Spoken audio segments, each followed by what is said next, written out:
ရွာမှာလည်းလူတော်လူကောင်းရှိဖို့လိုတယ်မြို့နယ်တွေမှာလည်းပဲလူတော်လူကောင်းရှိဖို့လိုတယ်ခရိုင်မှာလည်းလူတော်လူကောင်းတွေရှိဖို့လိုတယ်တိုင်းဒေသကြီးတွေမှာလည်းလူတော်လူကောင်းတွေရှိဖို့လိုတယ်နိုင်ငံတော်မှာလည်းပဲလူတော်လူကောင်းတွေရှိဖို့လိုတယ်နောက်ဆုံးကုန်ကုန်ပြောရရင်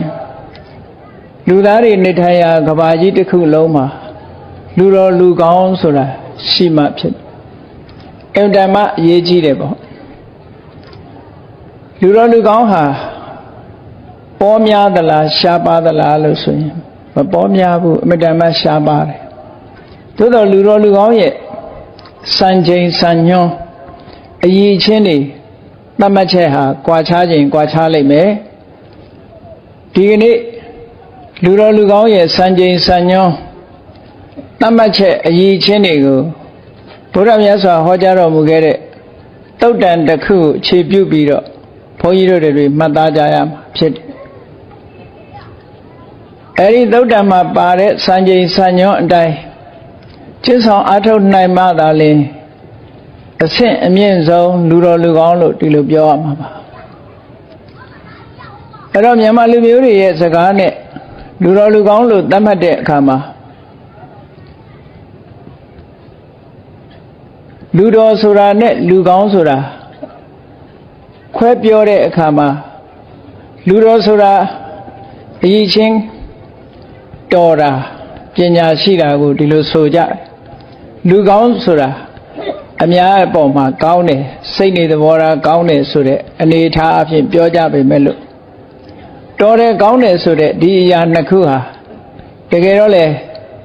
ခွဲခြားလို့မရဘူးဒါကြောင့်မို့လို့မြန်မာစာပေမှာအမြဲတမ်းတွဲပြီးတော့သုံးလို့ရှိတယ်လူတော်လူကောင်းလို့လူတော်လူကောင်းဖြစ်ဖို့အင်မတန်မှအရေးကြီးပါတယ်နေရာတိုင်းမှာလူတော်လူကောင်းဆိုတာရှိတာမဟုတ်ဘူးအင်မတန်မှအရေးကြီးတယ်ဘုရားမြတ်စွာဟောကြားတဲ့သုတ်တန်အရာ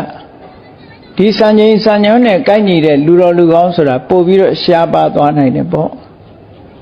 မြတ်စွာဘုရားကလူတော်လူကောင်းဆိုတဲ့မြန်မာစကားနဲ့ကိုက်ညီတဲ့စကားလုံးကိုမှတ်သားကြမယ်ဆိုလို့ရှိရင်တော့လူတော်လူကောင်းဆိုတာတပ္ပုရိတပဲတပ္ပုရိတဆိုတာစာပေကျမ်းဂန်တွေမှာအဓိပ္ပာယ်ဖွင့်တဲ့အခါမှာတုံတရောပုရိသောတပ္ပုရိသောပုရိသဆိုတဲ့အဓိပ္ပာယ်ကတခါတည်းယောက်ျားတွေကိုရည်ညွှန်းတာဖြစ်ပေမဲ့လို့တခါတည်းကျတော့ပုရိသပုဂ္ဂလလို့သုံးတဲ့အခါမျိုးမှာတော့တရားအားလုံးကိုတက်ရှိတတ္တဝါတွေအားလုံးကိုရည်ညွှန်းတာလည်းဖြစ်တယ်ဒါကြောင့်မို့ဒီပုရိသဆိုတဲ့စကားလုံးဟာအိန္ဒိယန်ဖီလိုဆိုဖီအရဆိုလို့ရှိရင်တော့ဒါကယောက်ျားသားတွေကိုရည်ညွှန်းတာမဟုတ်ဘူးလူသားတွေအားလုံးကိုကိုးစားပြုတဲ့စကားလုံးလို့ဒီလိုပြောလို့လည်းရတယ်ဗြဟ္မဏနည်းအားဖြင့်ပြောမယ်ဆိုရင်တော့အမျိုးသားတွေကိုရည်ညွှန်းတယ်လို့ဆိုနိုင်ပေမဲ့လို့အားလုံးခြုံမိငုံမိသွားအောင်ပြောမယ်ဆိုရင်တရားအားလုံးလူသားအားလုံးကိုရည်ညွှန်းတဲ့စကားလို့ဒီလိုဆိုလို့ရတယ်တုံတရောပုရိသောတပ္ပုရိသောကောင်းတဲ့လူဆိုတာ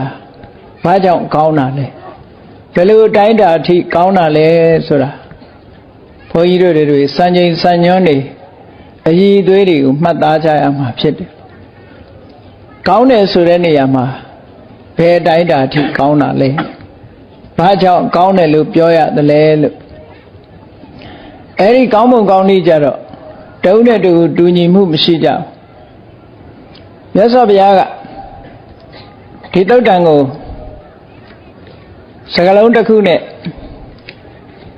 စကားလုံးစချိပြီးတော့ဟောတဲ့အခါမှာဘယ်လိုဟောတော့ဆိုတပ္ပုရိသောဘိက္ခွေကုလေစာယမာနောကုလဆိုတာလူမျိုးတစ်မျိုးလို့လည်းဆိုလို့ရတယ်မိသားစုတစ်စုလို့လည်းဆိုလို့ရတယ်သို့မဟုတ်မြန်မာနိုင်ငံသူနိုင်ငံသားတွေအားလုံးဒီလိုနိုင်ငံတနိုင်ငံမှာရှိတဲ့လူမျိုးအားလုံးကိုရည်ညွှန်းပြီးတော့တပ္ပုရိသောဘိက္ခွေကုလေစာယမာနောလူသားတယောက်အနေနဲ့လောကမှာ မွေးဖွားလာတဲ့လူတော်လူကောင်းတယောက်မွေးဖွားလာပြီဆိုလို့ရှိရင်သူဟာအများကောင်းကျိုးအတွက်ဆောင်ရွက်နိုင်တဲ့ပုဂ္ဂိုလ်ဖြစ်လာတယ်အများကောင်းကျိုးအများကိုအကျိုးပြုတဲ့ပုဂ္ဂိုလ်ဖြစ်တယ်ဘဟုနောစနတ္တအထာယအများစုကောင်းကျိုးချမ်းသာတွေရဖို့အတွက်ဒီပုဂ္ဂိုလ်ဟာမွေးဖွားလာတယ်သူမွေးဖွားလာတာကလူလောကမှာအများအတွက်မွေးဖွားလာတာအများအကျိုးရှိဖို့မြတ်ဘဝမှာအကျိုးရှိဖို့နောက်ဘဝမှာအကျိုးရှိဖို့အမြဲတမ်းထူးခြားတဲ့အကျိုးကျေးဇူးတွေရရှိဖို့လူသားအလုံးအတွက်မွေးဖွားလာတဲ့ပုဂ္ဂိုလ်အများတ attva တွေအလုံးအတွက်မွေးဖွားလာတဲ့ပုဂ္ဂိုလ်လို့မွေးဖွားလာတဲ့အခါမှာအများအတွက်ဖြစ်လာတဲ့ပုဂ္ဂိုလ်အများအတွက်အကျိုးပြုတယ်ဒါကြောင့်မို့ဟိတာယဒုက္ခယဟောတိသူမွေးဖွားလာတဲ့လူမျိုးစုတွေဟာကောင်းကျိုးချမ်းသာတွေရဖို့အခြေအနေကောင်းတွေရရှိသွားတယ်ကိုယ်ချမ်းသာခြင်းစိတ်ချမ်းသာခြင်းဆိုတဲ့ချမ်းသာဒုက္ခတွေရရှိသွားတယ်အဲ့တော့ဒီပုဂ္ဂိုလ်တယောက်လူတော်လူကောင်းတယောက်နိုင်ငံတနိုင်ငံမှာမွေးဖွားလိုက်တာနဲ့တပြိုင်နက်ထိုနိုင်ငံရှိနိုင်ငံသူနိုင်ငံသားတွေအားလုံးဟာကောင်းကျိုးချမ်းသာတွေရသွားတယ်သူ့ကိုအကြောင်းပြုပြီးတော့ကောင်းကျိုးချမ်းသာတွေရတယ်ဆိုလို့ရှိရင်အဲ့ဒီပုဂ္ဂိုလ်မျိုးကိုတပ္ပုရိသလို့မြတ်စွာဘုရားဒီလိုသတ်မှတ်ပြီးတော့ပြောတယ်အဲ့တော့ဒီသုတ္တံမှာတော့အစစ်မြင့်ဆုံးတပ္ပုရိသလို့ဆိုတာကိုတော့ဖယားမပွင့်တဲ့အချိန်မှာဆိုရင်စัจ java ရေမင်းလူသားတွေကပစ္စေကဗုဒ္ဓဖယားပွင့်တဲ့အချိန်မှာဆိုရင်မြတ်စွာဘုရားလို့ဒါကအစစ်မြင့်ဆုံးလူတော်လူကောင်းကိုဖော်ပြတာဖြစ်တယ်အဲ့ဒီတပ္ပုရိသလို့လူတော်လူကောင်းလို့ခေါ်ရတဲ့အတိုင်းတာတွေကတော့အဆင့်အလိုက်တတ်မှတ်ထားတာရှိပေမဲ့လို့ဒီတုတ်တံမှာတော့မြတ်စွာဘုရားသခင်ကိုရောမြတ်ကအားလုံးအတွက်ကောင်းတဲ့ပုဂ္ဂိုလ်မှလူတော်လူကောင်းလို့ဒီလိုသတ်မှတ်တယ်အားလုံးဆိုတာကိုအပိုင်းရှစ်ပိုင်းခွဲပြီးတော့ဟောကြားထားတာအဲ့တော့အားလုံးအတွက်ကောင်းတယ်လို့ဆိုတဲ့အခါမှာလောကကြီးမှာကြီးလိုက်မယ်ဆိုလို့ရှိရင်ဆိုပါစို့ကောင်းကင်ကနေစဉ်ထွက်ပေါ်လာတဲ့နေမင်းကြီးလောကကြီးကိုအကျိုးပြုတယ်လောကကြီးတစ်ခုလုံးကိုလင်းအောင်ပေးတယ်မြည်သည့်လူမျိုးမြည်သည့်တ attva အတွက်ဦးစားပေးတယ်မဟုတ်ဘူးလောကကြီးမှာရှိတဲ့တ attva တွေအားလုံးအတွက်အလင်းအောင်ပေးတယ်အဲ့တော့အလင်းအောင်ပေးသည့်အတွက်နေမင်းကြီးပေါ်လာတာဟာတ attva အားလုံးအတွက်ဖြစ်တယ်လူတစ်ယောက်အတွက်မဟုတ်ဘူးထို့တူပဲလောကမှာမြေကြီးတွေရှိတယ်တသွင်းသွင်းရေတွေစီးဆင်းပြီးတော့နေတဲ့မြေကြီးတွေထိုဒေသမှာရှိတဲ့တ attva အားလုံးအတွက်ဒီမြေကြီးကအကျိုးပြုနေတယ်။ဟောမြေကြီးကလည်းအများအားအတွက်အားလုံးအတွက်ဖြစ်ပေါ်လာတာဖြစ်တယ်ပေါ့။တတ်မဲ့တွေဘက်ကကြီးလိုက်မယ်ဆိုလို့ရှိရင်အများကိုအကျိုးပြုကြတာအများအတွက်ဖြစ်ပေါ်လာတဲ့အရာဟာအင်မတန်မှတန်ဖိုးရှိတဲ့အရာလို့ပြောရတယ်လို့တက်ရှိတ attva ဘိုင်းမှာကြီးလိုက်မယ်ဆိုလို့ရှိရင်လေအများကောင်းဖို့အတွက်ဖြစ်လာပြီအများချမ်းသာဖို့အတွက်အများကိုအကျိုးပြုဖို့အတွက်ဖြစ်လာပြီဆိုလို့ရှိရင်ဒါလူတော်လူကောင်းတပ္ပုရိသလို့ဒီလိုသတ်မှတ်ကြရတာပေါ့အဲ့တော့ဒီနေရာမှာစဉ်းစားစရာတစ်ခုရှိတယ်နေမင်းကြီးကိုအကြောင်းပြုပြီးတော့အလင်းအောင်ရတယ်လူတိုင်းဟာနေမင်းကြီးရဲ့အကျိုးကျေးဇူးကိုခံရတယ်လို့ပြောလို့ရတယ်သို့တော့တစ်ဖက်ကလည်းကြမ်းဖန်ပြီးတော့ပြောအောင်မယ်ဆိုလို့ရှိရင်ဘယ်လိုပြောမလို့နေဘူးမိလို့ဖြားနာပြီးဒုက္ခရောက်တဲ့ပုဂ္ဂိုလ်နေကြောင်းဒုက္ခရောက်တဲ့ပုဂ္ဂိုလ်မရှိဘူးလားဆိုရှိတာမြည်ရည်တွေကိုအသုံးပြုပြီးတော့လူတွေဟာခန္ဓာကိုယ်မှာရှိတဲ့အညစ်အကြေးတွေဆေးကြောကြတယ်ဝမ်းထဲကပူလောင်မှုတွေဆာလောင်မှုတွေခန္ဓာကိုယ်ရဲ့ပူပန်မှုတွေရေမိုးချိုးလိုက်တဲ့အခါမှာအေးမြသွားတယ်ဒါမြေကြီးကအကျိုးပြုတာ ကမ္ဘာလောကမှာရှိတဲ့တစ်ပင်တွေစိမ့်လို့ဆိုလို့ပြည့်ရတောက်ကြတဲ့အခါမှာလူတွေစားစရာစပါးဆံရည်စပါးရရှိလို့တိဏ္ဍန်တွေပေါ်များလို့ဒီရည်တွေကနေအကျိုးပြုတာသို့တော့မြစ်ထဲဆင်းလို့ရည်နစ်သေးတဲ့ပုဂ္ဂိုလ်မရှိဘူးလားလို့ဆိုရှိတာအဲ့ဒါကြတော့မြစ်ရဲ့အပြစ်လားနေမင်းကြီးရဲ့အပြစ်လားလို့ဆိုမဟုတ်ဘူးဒါပုဂ္ဂိုလ်ရဲ့အပြစ်ဆိုတော့မြတ်စွာဘုရားပွင့်လာတယ်မြတ်စွာဘုရားဟာဘဟုနံဝတ္တအထာယဥပ္ပစ္စန္တိတထာဂတာဘုရားဆိုတာလောကမှာပွင့်လာတာတဦးတယောက်ထဲကောင်းမှုပွင့်တာမဟုတ်ဘူးအများတ attva တွေအတွက်ပွင့်တာအများတ attva ဆိုတာဘုရားဟာလူသားဘုရားဖြစ်ပေမဲ့လူတွေရဲ့အကျိုးကိုသာဖြစ်ပေါ်စေတာမဟုတ်ဘူးနတ်တွေရဲ့အကျိုးကိုလည်းဖြစ်ပေါ်စေတယ်မြမာတွေရဲ့အကျိုးကိုလည်းဖြစ်ပေါ်စေတယ်ဒီတွေမကဘူးattva အားလုံးရဲ့အကျိုးကိုလည်းပဲမြတ်စွာဘုရားပွင့်ခြင်းကိုအကြောင်းပြုပြီးတော့တိရစ္ဆာန်တ attva တွေလည်းမြတ်စွာဘုရားကိုအကြောင်းပြုပြီးတော့ကောင်းကျိုးချမ်းသာတွေရသွားကြတယ်ဥပမာပဲဖားကလေးတစ်ကောင်ဟာမြတ်စွာဘုရားတရားဟောနေတဲ့အတန်လေးကိုကြားရင်မတော်တဆထိခိုက်ပြီးသေဆုံးသွားတဲ့အခါဒီအတန်ပေါ်မှာအာယုံယူပြီးတော့စိတ်ချီနူးနေတဲ့အချိန်လေးသေလို့နတ်ပြည်ရောက်သွားတယ်နတ်ပြည်ရောက်သွားတဲ့အခါမှာဖားဘွားကလာတာဆိုတာသိလို့ချက်ချင်းမြတ်စွာဘုရားကိုကျေးဇူးတင်လို့လာလျှောက်မြတ်စွာဘုရားတရားနာလိုက်ရတဲ့အခါမှာဖားဘဝတုန်းကတော့အဟိတရိစ္ဆာအသိဉာဏ်မရှိတဲ့တရားမျိုးဖြစ်သည့်အတွက်ကြောင့်အကောင်အဆိုးအကြောင်းကျိုးမသိနိုင်ဘူးနတ်သားဖြစ်သွားတဲ့အခါကျတော့တိဟိပဋိသန္ဓေနေတော့မြတ်စွာဘုရားဟောတဲ့တရားအကောင်အဆိုးအကြောင်းကျိုးခွဲခြားသိနိုင်စွမ်းရှိတယ်ရှိတော့မြတ်စွာဘုရားတရားနာလိုက်တာနဲ့တပြိုင်နက်အမြင်မှန်ရခြင်းယုံမတန်တရားခင်းစင်ခြင်းလို့ဆိုတဲ့ဒိဋ္ဌိဝိသိကိစ္စကင်းကွာသွားတဲ့သောတာပန်ဖြစ်သွားတယ်ဟောတာတိရစ္ဆာန်တွေရဲ့အကျိုးလည်းဖြစ်တယ်လို့ဒီလိုပြောလို့ရတယ်ပေါ့အဲ့တော့မြတ်စွာဘုရားဟာအများတ attva တွေအတွက်ဖျားပွင့်သည့်အတွက်ကြောင့်မြတ်စွာဘုရားရဲ့တရားတော်ကိုကြားနာကြရလို့မြတ်စွာဘုရားရဲ့အဆုံးအမအတိုင်းလိုက်နာကြရလို့တ attva တွေဟာလမ်းမှန်တွေးပြီးတော့ကုသိုလ်နဲ့အကုသိုလ်ခွဲခြားသိကြတယ်ကုသိုလ်ကိုပြုလုပ်ကြပြီးအကုသိုလ်ကိုရှောင်ကြသည့်အတွက်ကြောင့်တဆင့်ပြီးတဆင့်တန်တရားထဲမှာချမ်းသာဒုက္ခပိုးရရှိပြီးတော့နောက်ဆုံးနိဗ္ဗာန်ချမ်းသာကိုရရှိပြီးတော့သွားကြတယ်ချမ်းသာဒုက္ခတစ်ခုကနေချမ်းသာဒုက္ခတစ်ခုကိုရပြီးနောက်ဆုံးတန်တရားဝကလွတ်တည်ထီအောင်အကျိုးကျေးဇူးတွေကိုခံစားသွားတယ်ဒါကဖျားပွင့်လို့ရတာသို့တော့မြတ်စွာဘုရားပွင့်တာကိုအကြောင်းပြုပြီးတော့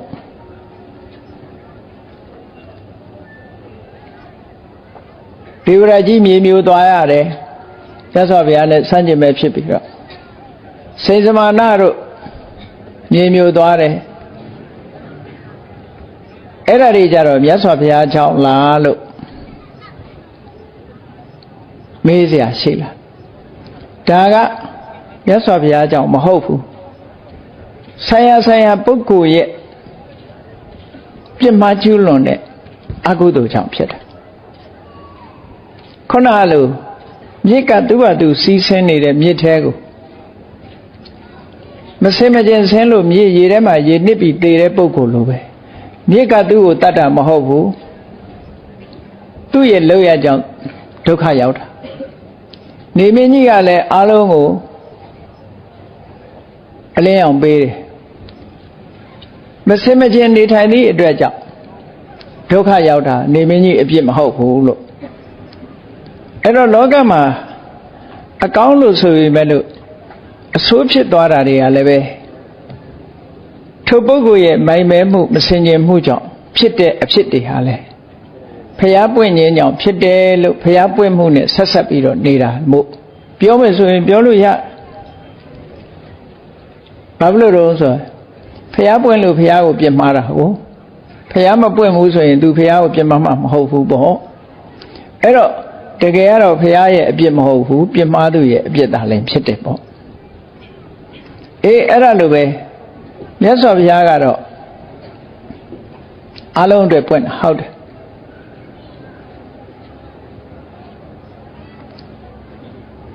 ရှင်ဥပလိမထေရမြတ်ကပြောထားတဲ့စကားတစ်ခုရှိတယ်မြတ်စွာဘုရားရဲ့သာသနာတော်ကြီးဟာတဲ့အချို့ပုဂ္ဂိုလ်တွေအတွက်တော့အဖို့တန်တဲ့ဆေးတဲ့ဖွဲ့ဖြစ်တယ်အချို့ပုဂ္ဂိုလ်တွေအတွက်တော့အစိတ်ဖြစ်တယ်ဒါကပုဂ္ဂိုလ်နဲ့သက်ဆိုင်တယ်ဟောဘုရားသာသနာကိုပြစ်မှားလို့ဒုက္ခရောက်သွားတဲ့ပုဂ္ဂိုလ်တွေရှိတယ်ဘုရားသာသနာတိုင်းကြည်ကြံကြုတ်ကိုအားထုတ်လို့ချမ်းသာဒုက္ခတွေရသွားတာတွေရှိတယ်လို့ဒါကပုဂ္ဂိုလ်နဲ့ဆိုင်တယ်လို့ပဲမှတ်သားကြရမှာနားလည်ကြရမှာဖြစ်တယ်မြတ်စွာဘုရားသခင်ကိုရောမြတ်ကတော့အလုံးအတွက်ပွင့်ဘဟုနံဝတ္တအထာယဥပ္ပစ္စန္တိတထာဂတလောကမှာဘုရားရှင်တွေဆိုတာအများကောင်းကျိုးချမ်းသာရဖို့အတွက်ပွင့်လာတာတဲ့ဘုရားကိုအကြောင်းပြုပြီးတော့တရားအလုံးဟာချမ်းသာဒုက္ခအမျိုးမျိုးကိုရရှိပြီးတော့သွားကြတယ်ဒီလိုဆိုလိုတာပေါ့နော်အဲ့ဒါကြောင့်မို့လို့ဒီသုတ်တံမှာတပ္ပုရိတဆိုတာဘယ်လိုပုဂ္ဂိုလ်မျိုးကိုပြောတာလဲလို့ဆိုတဲ့အခါမှာအခုဒီအများအတွက်ကောင်းကျိုးချမ်းသာကိုအပြည့်အဝဆောင်ရွက်နိုင်တဲ့မြတ်စွာဘုရားကိုရည်ညွှန်းပြီးတော့ပြောတာပါလို့ဒါအဆင့်အမြင့်ဆုံးနေနဲ့ဖော်ပြတဲ့အဓိပ္ပာယ်ပဲသို့တော်လည်းသူ့အတိုင်းတာနဲ့သူပြောမယ်ဆိုလို့ရှိရင်ကျေးရွာတစ်ခုကောင်းအောင်ခေါင်းဆောင်တဲ့ပုဂ္ဂိုလ်ထိုကျေးရွာအတွက်လူတော်လူကောင်းပဲနောက်ဆုံးမှအဲ့ဒီတည်းထပ်ကျင်းလိုက်လို့ရှိရင်မိသားစုတစုထဲမှာလည်းပဲလူတော်လူကောင်းပါလာလို့ရှိရင်အဲ့ဒီမိသားစုကချမ်းသာတာအဲ့တော့မိသားစုတစုမှာလူတော်လူကောင်းတယောက်ပါလာရင်အဲ့ဒီလူတော်လူကောင်းကိုအကြောင်းပြုပြီးတော့အားလုံးဟာချမ်းသာဒုက္ခရကြတယ်အဲ့ဒါသူဟာအတိုင်းအတာတစ်ခုအရာသူ့ကိုလေလူတော်လူကောင်းလို့ပဲခေါ်ရတာခြေရွာတစ်ခုချမ်းသာဒုက္ခရသွားကြတယ်မြို့နယ်တစ်ခုမှာလူတော်လူကောင်းပေါ်လာသည့်အတွက်ကြောင့်ထိုလူတော်လူကောင်းကမြို့နယ်ချမ်းသာရေးအတွက်ဆောင်ရွက်သွားတယ်ခရိုင်ချမ်းသာရေးအတွက်ဆောင်ရွက်သွားတယ်တိုင်းဒေသကြီးချမ်းသာရေးအတွက်ဆောင်ရွက်သွားတယ်တနိုင်ငံလုံးချမ်းသာရေးအတွက်ဆောင်ရွက်သွားတယ်တစ်ကမ္ဘာလုံးအတွက်ချမ်းသာရေးအတွက်ဆောင်ရွက်သွားတယ်လို့အများအတွက်ကောင်းအောင်လုပ်နိုင်တဲ့ပုဂ္ဂိုလ်မျိုး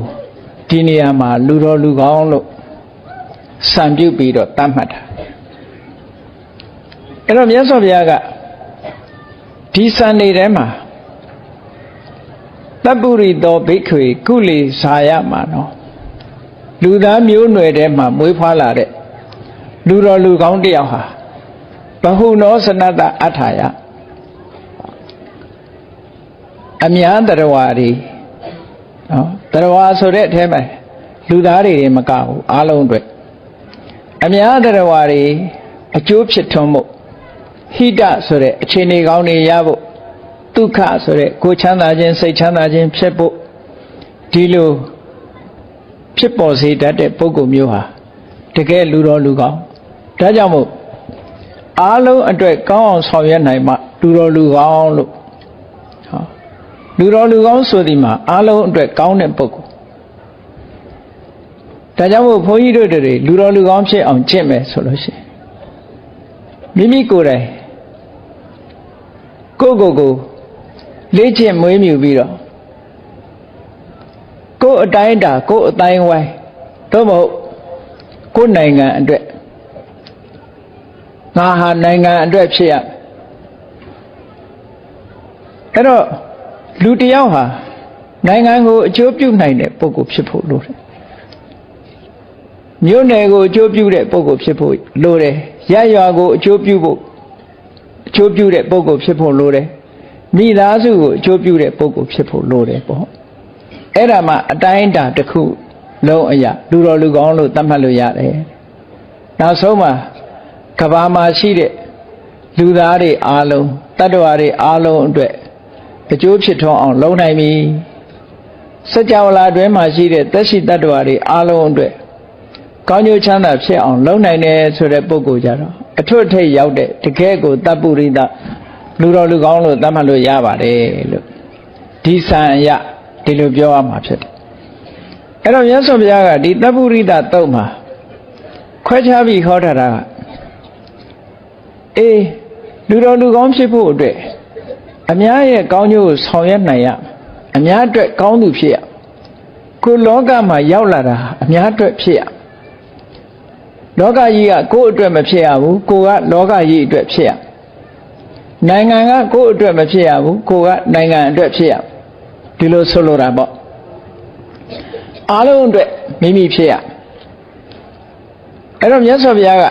တစ်ခုစီတစ်ခုစီခွဲခြားပြီးတော့ဟောသွားတဲ့အခါမှာ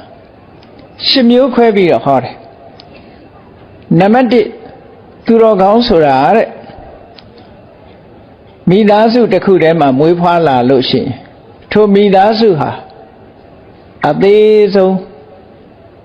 society လေးတစ်ခုပဲပေါ့ family society ပေါ့လူတွေရဲ့မိသားစုဟာအသေးဆုံးအဖွဲ့အစည်းလေးတစ်ခုပဲအဲ့ဒီအဖွဲ့အစည်းလေးမှာအရေးကြီးဆုံးပုဂ္ဂိုလ်ကဘယ်သူလဲဆိုရင်အမေနဲ့အဖေပဲ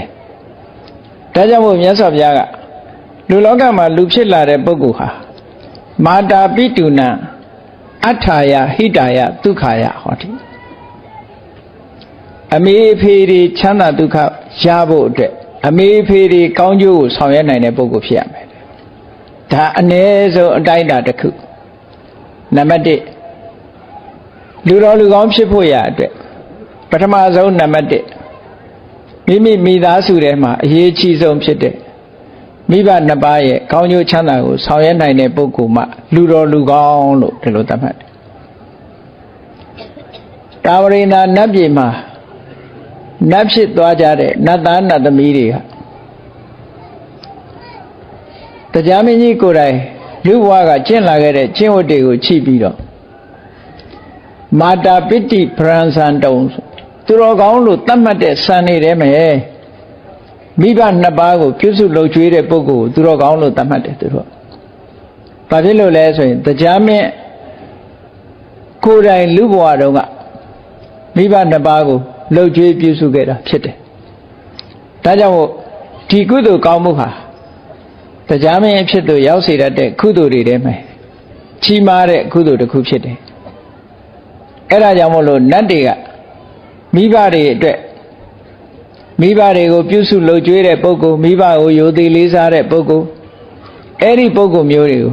တကယ်တပ္ပုရိသလူတော်လူကောင်းလို့ဒီလိုသတ်မှတ်ကြပါတယ်ချီးမွမ်းတိုက်တဲ့ပုဂ္ဂိုလ်ဖြစ်တယ်လို့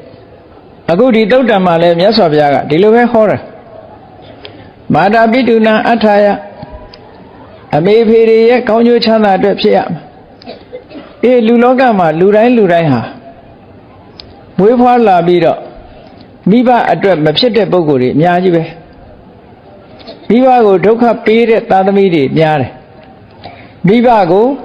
ချမ်းသာဒုက္ခဖြစ်အောင်လုပ်နိုင်တဲ့သားသမီးကနည်းတယ်လို့ပြောအဲ့တော့မိဘကို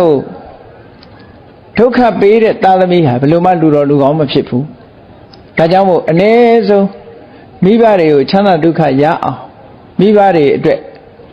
မွေးဖွားလာတဲ့သားသမီးမျိုးလူတော်လူကောင်းလို့သတ်မှတ်တာပေါ့ဒါကြောင့်မို့ကိုယ့်ကိုလူတော်လူကောင်းဖြစ်ဖို့ရာအတွက်ဘာလို့ကိုဟာမိဘတွေရဲ့အတွက်ဖြစ်ရမိဘတွေချမ်းသာဖို့အတွက်မိဘတွေချမ်းသာဒုက္ခရဖို့အတွက်လှုပ်ဆောင်ပေးရအဲ့ဒီမှာမြတ်စွာဘုရားကသင်္ဃာလဝါဒတုတ်ကြတော့မိဘတွေရဲ့အတွက်လှုပ်ဆောင်ရမယ့်အချက်ကလေးတွေကိုဖော်ပြထားတာရှိတယ်နော်ပတောနေပရိတာမိမိဘတွေဆိုတာသားသမီးတွေအပေါ်မှာအင်မတန်မှကျေးဇူးကြီးတာမိဘတွေကသားသမီးတွေအပေါ်မှာကျေးဇူးကြီးတယ်ဆိုတာမြန်မာလူမျိုးတွေသိကြတယ်မြင့်မို့တောင်ဦးမကကျူးတဲ့ဆိုတဲ့ငယ်စဉ်တောင်ကြီးကလေးဘဝသိလာတဲ့အသည့်တွေရမိဘရဲ့ကျေးဇူးဆိုတာတော့သိကြတယ်